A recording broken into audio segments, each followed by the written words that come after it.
Hey guys, what's happening? Thanks for tuning in, coming back and watching all that stuff. I appreciate it. Hope you're doing really well. And earlier this week, I was in Chicago for a couple of days. I was running around with this happy little combination, which is my Sony full frame camera and the Sony 28mm f2 lens. It's small, it's light, it's amazing. I adore that combination, especially for travel and especially, of course, in cities. So, speaking of cities, I lived in Chicago years ago for a while, and truthfully, I've never really shot it. This was way before photography, and so I was there about a year and a half ago with the camera, but it was a family trip, didn't have a lot of time, so I got a few shots. And frankly, this trip, I didn't really have a lot of time either.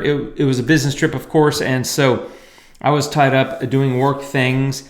However, I had a little bit of time one evening, so I got out for a tiny bit of time to shoot, and I was really close to the Chicago Theater, which is downtown. It's one of the landmarks, and I just like twinkly, sparkly stuff at night.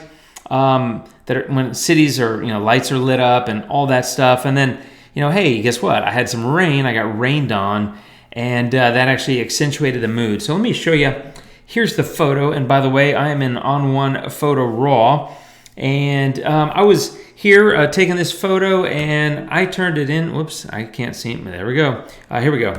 I turned it into that. I wanted to accentuate the blues. I wanted to bring up some of the tones and just kind of give it a little bit more mood and that sort of thing. So I used a number of filters. Let me reset all this, and I'll show you how I did it. Okay, now I actually basically skipped the Develop tab. Well, that's actually not entirely true. Over here, I did take the temperature down and the tint to the right? So I kind of do that often in my cityscapes. I could take temperature left and tint right. I just like that kind of color balance that goes on when you do that. Otherwise, as you can see, I didn't do anything with these things. I went straight into effects. So let me show you. I started with dynamic contrast. Let me turn that on. Oh, you know what? I did do something over here, which was lens correction. Let's see, close details, close this stuff. Let's see, lens correction. There we go. So there's the before lens correction, and there's the after lens correction. Not a big deal, but I did want to point out that I did that. Okay, so back over here to the filters on the effects panel. First was dynamic contrast. Let me just turn that on. It's just a wonderful filter. I use it on every photo. It just helps you pop some of those details. And in a cityscape like this, I really wanted to accentuate the details, especially kind of in the core center of the image. Obviously, that's the focal point of the photo, and I'm not really too concerned about what's going on either side of the frame. Cars were going by. I have so many pictures of this with a car going through it and that sort of thing.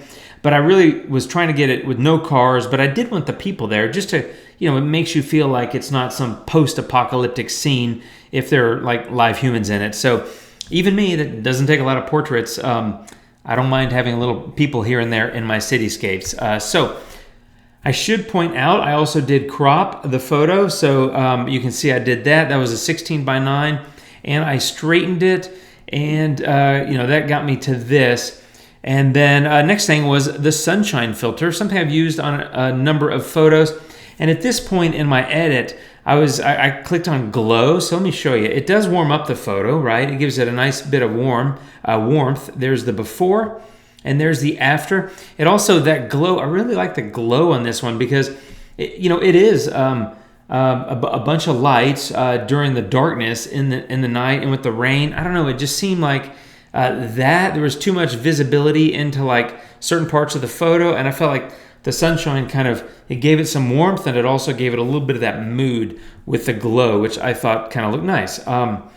So next was Hdr Look, and as you can see, let me turn that on and off again. There's the before, there's the after, and I went for a little bit of brush work here. Let me just show you my mask. Very scientific. It looks like a ghost, actually. But I just brushed the effect in. If you're not sure how to use brush masking, I did a video recently about brush masking in On1. You can check that out. But basically, I'll just go ahead and hide the mask as well. I actually picked the surreal setting, and then I moved things around a little bit. I pulled the compression down, and I think the detail down. But I basically wanted to pop the details and kind of the crunchiness of the center of the image. I like it, some of the building, and I like it, here in the sign and in the street, but I masked it in. So let me hit Z to get out of that brush. There's the before, and there's the after. Just gives it a nice little pop. That's what I was going for. At this point, I'm ready to like have some color fun, if you will, because as you saw, the finished product, I went for kind of a bluer, kind of moodier look. And the blue, I thought, kind of went with the fact that the streets are wet and it's been raining. So first was split toning, you can see. And all I did there is just move mostly the shadows into the blue. I did a little bit of the highlights to give them a little bit of warmth. And so that took me from this to that. You can see it cools off the photo a bit. There's a lot of shadow here, obviously around the outer edges of the photo, and that split toning really helped me bring that up. But then I really went with the blue here in cross processing, so I turn that on, and you can see that made a big difference. There's the before, and there's the after. Much bluer, and it's kind of a desaturated blue, if that makes sense. I just picked the color blue here, and just made some adjustments to the amount slider. So very simple and straightforward, but I like cross-processing. If you've watched any of my Luminar videos, you've seen me use it a lot there. It's very powerful for color shift kind of things, and I just love to do that, especially in cityscapes. It just makes me happy, I guess. So there's the before, and there's the after. However, the flip side of adding that much blue is that I feel like I lost some of the warmth in these lights, and that's part of what I liked about down here. If you remember a couple of filters ago, several filters ago, sunshine, is I got some nice warmth there in those lights, and so I kind of brought that back with color enhancer. I don't know how well you can tell. Let me turn that off again. It's a bit more muted, the oranges and yellows and reds, and now they're a little bit more intense. I can see it's glowing a little bit more, but it may be hard to tell in the video. All I did is I came in here to the red, and I bumped up the saturation, and then the orange, I did the same, and the yellow, and I did the same.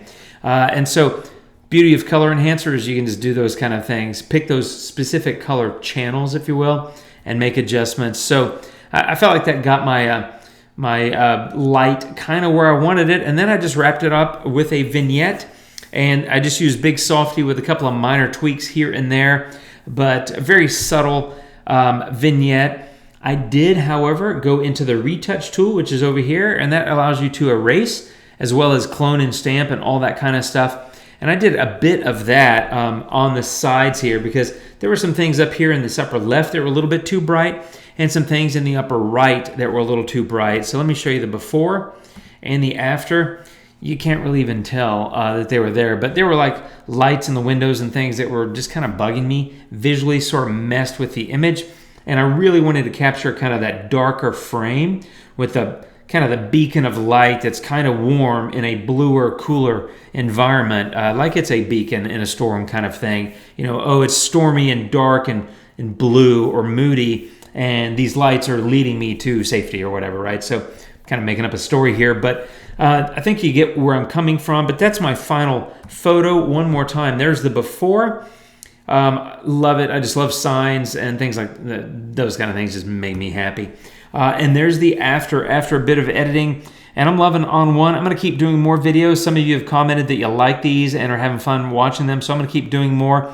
You'll see more Topaz stuff. You'll see more Luminar stuff. You'll probably see some more Lightroom stuff. And I've got some vlogs planned as well. So more stuff coming soon, and I'll be talking to you, my friends. I appreciate you watching. Hope you're having an awesome day. I'll see you soon. Take care, and adios.